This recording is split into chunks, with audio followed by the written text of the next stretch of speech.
So my filmmaker buddy Wes, great filmmaker, is in the shop this morning. We're working on some videos. He pointed out a comment that one of our viewers had left about an incident that occurred in his shop.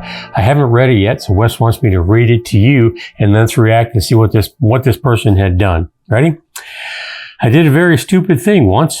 It was under a lot of stress at the time with a lot of pent-up anger. I picked up a shared biscuit joiner, so obviously he's sharing the shop with somebody, which someone else in the shop had left clogged up with shavings. The machine was plugged in and the switch was on and running when I realized it was clogged. Without thinking, I went to bang it on the top to dislodge the shavings. Major league error. The gate snapped back easily as it was a brand new machine, and the blade went straight into the palm of my hand. Just a warning. In fact, my favorite health and safety warning. Anything that cuts wood cuts people real easy. Bonehead move. This is what he did. He had a brand new biscuit joiner, and it's nothing to do with the biscuit joiner itself. This is all human error and just kind of a bonehead move. So he went to plug it up, realized it was clogged up. And what he did is he slammed this down to undo the clog. Well, what happens when you move this whole gate down? Spinning blade exposed. The machine was on and running. He ran it right down into his hand like that.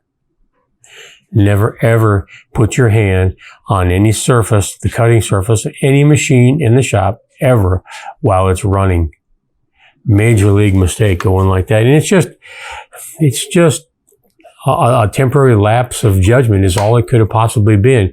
You know, frustration caused him to jam on that to try to release that clog in there, expose the blade, cut your hand.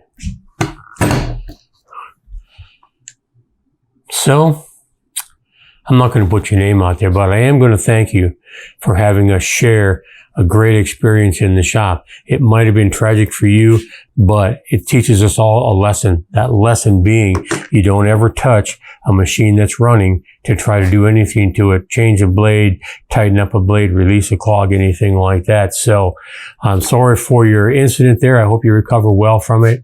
And I hope the rest of us in the woodworking world learn our lesson that you never do that with a biscuit joiner, and you never touch the primary surfaces on any machine that's ever running.